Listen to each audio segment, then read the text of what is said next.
రోజు ఈ ప్రకృతి వ్యవసాయం, సేంద్రియ వ్యవసాయం వైపు మళ్ళా తిరిగి రైతులు తిరిగి పడుతున్నారు. చాలా సంతోషం, ఇది చాలా అవసరం. నాకు ఇక్కడికి వచ్చి వెంకటేశ్వరరావు గారి యొక్క ఈ వ్యవసాయ క్షేత్రం, ఈ పరిశోధన ఇవన్నీ చూసిన తర్వాత మా తాత గుర్తొస్తున్నాడు. నా చిన్నప్పుడు నేను చదువుకునేటప్పుడు మా తాత నన్ను సెలవుల్లో ఊరికి రమ్మనేవాడు. ఊరికి పోతే సరదాగా ఉండడం కోసం కాదు, పొలానికి రా అనేవాడు.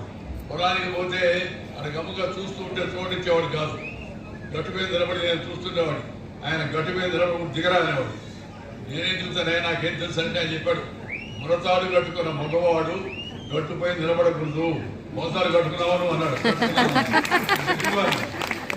దిగితే నాకేం తెలుసా, నాకు వాళ్ళంతా నారాయణ చేస్తున్నారు, నాకు నారాయణ చేయడం రాదంటే 4 కట్టలు అందించరా అన్నాడు. 4 కట్టలు అందించరా అని చెప్పన్నాడు.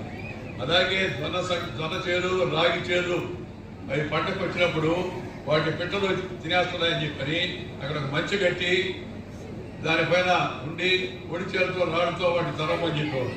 సెలవులకు పోయినప్పుడు సరే తిరిగేవాడు. ఆ తర్వాత మళ్ళా వస్తే పండగప్పుడు సంక్రాంతికి వస్తే ఇంటి ముందు పంచ ముందు ఆ పంచకు వరుసగా ఇవి అలాగే జొన్న విత్తులు, అలాగే ధాన్యం ఇవన్నీ కూడా వేలాడి తినేవాడు. ఇవన్నీ వేలాడి తీసి దేనికే అంటే పక్షులకు అనేవాడు. అప్పుడేమో పక్షులు కొట్టబట్టివి, పక్షులు కొట్టబట్టినవి ఏంటంటే ఆయన చెప్పాడు, పక్షులకు ఇది పండిందా పండిందా ఉపయోగపడుతుందా అని తెలవదు, అందుకని వాటిని కాటేసి దెబ్బతీస్తాయి, అందుకని వాటిని తరమన్నాను.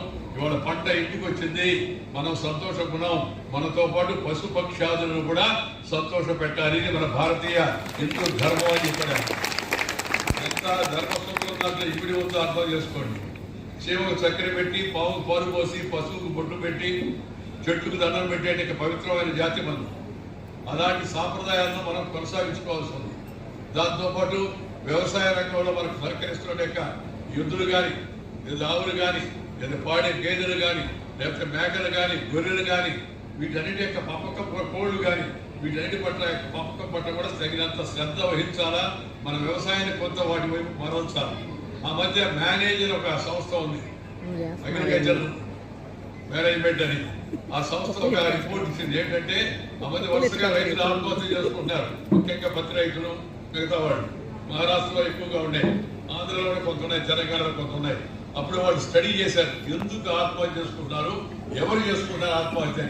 వాళ్ళ పరిశోధనలో తేలింది ఏంటంటే, ఎవరైతే కేవలం వరి, పత్తి అంటే ఇతర పంటల మీద ఆధారపడుతున్నారో వాళ్ళు నష్టం వచ్చినప్పుడు తట్టుకోలేక ఆత్మహత్య చేసుకున్నారు. కానీ ఎవరికైతే పౌల్ట్రీ ఉందో, ఎవరికైతే డైరీ